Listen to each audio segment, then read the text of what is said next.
So many women avoid intimacy with their husbands, and I'm not just talking about sex, I'm talking about cuddling and kissing and touching of any kind.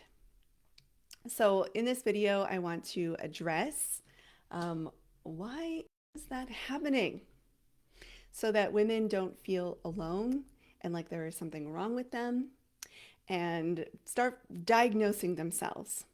If this is your situation, please know that you are not alone. It is not your fault, and there is a solution.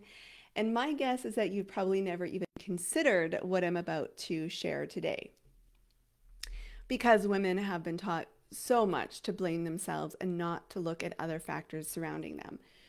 So, understanding why so many women avoid intimacy with their husbands is really critical because it taps into a larger problem that so few people are actually talking about. And then, instead of intimacy being that nourishing self care practice that lowers the heart rate, that increases that oxytocin bonding hormone, and creates feelings of well being, it does the opposite. It raises blood pressure, increases cortisol, it creates more stress and overwhelm in the system, and adds to that mental load that some of us are very familiar with.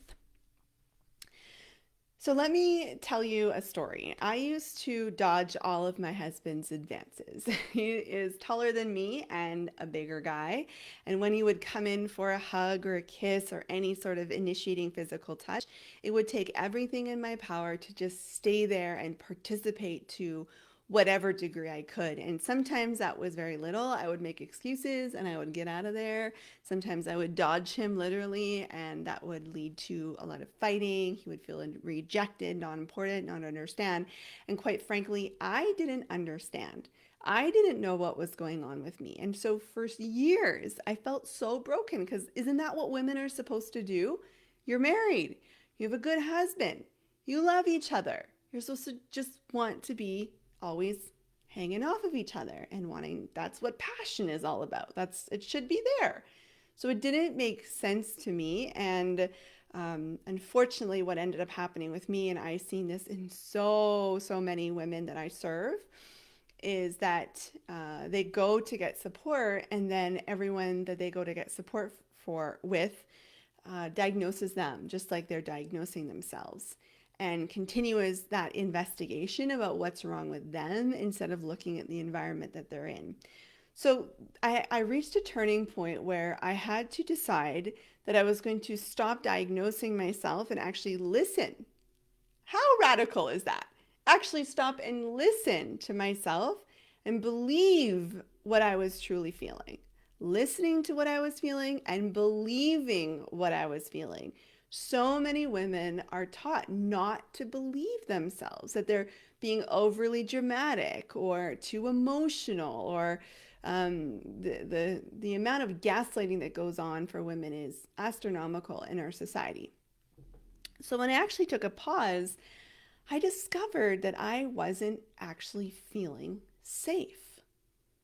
So that feeling like I wanted to run away or punch him in the face, that was the classic fight, flight, or freeze response. Now, you may say, and many say, that you just need to go and heal your trauma. And yet, another way that women are diagnosed and blamed for what's going on. And I hear this so many times. Women come to me and they're like, yeah, my husband thinks it's because I've got something in my past.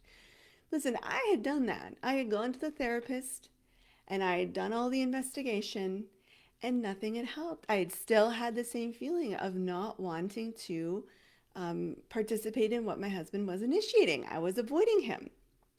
So I decided to just do something incredibly radical, not so radical, and I gave myself permission to get what I needed, which was safety, which was control over when and how my body um, was used in my relationship and for my pleasure and for my husband's pleasure. I needed boundaries. I needed comfort. So guess what happened when that happened? Amazing things, right? Yeah, a lot of women are saying that they experience this as well. What happened when that happened was, oh my gosh, I stopped avoiding intimacy with my husband. The miracle cure occurred.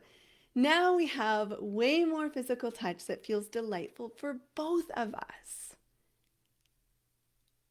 That's it. I didn't root around in my past and heal all my trauma, which I didn't even know I had, or maybe I did. I didn't take some magical pills that just stopped me wanting to avoid my husband. I just gave myself what I needed. So, how do we work this right now? I initiate physical touch when I want it, or when my husband initiates it. It's a very specific way in which I've told him I'm super comfortable with. So, at this point, a lot of women will say, I feel safe. I feel safe. So, if that's you, that's amazing. But just let's pause here for a second and do a little investigation. Tell yourself the truth. When you get out of the shower and you're naked and your husband's oogling at you, do you feel 100% safe? When your husband just reaches for your hand in the car, does that make you feel 100% safe? When he comes in for a kiss, when you go to bed and he's naked, are all of those scenarios 100% safe? Now, you've probably been not feeling safe and comfortable for so long, you think that that feeling is normal. It's natural to feel a little edgy, a little tension, a little bit of, and like, I don't know, I don't really, that's not normal. That's not natural. It's common, but it's not natural. It's not the state that your body should be in to keep you happy and healthy and around your marriage for the long term. So, in case you missed it, the reason why so many women avoid intimacy with their husbands is because they don't feel safe. These are happy marriages. These are great men.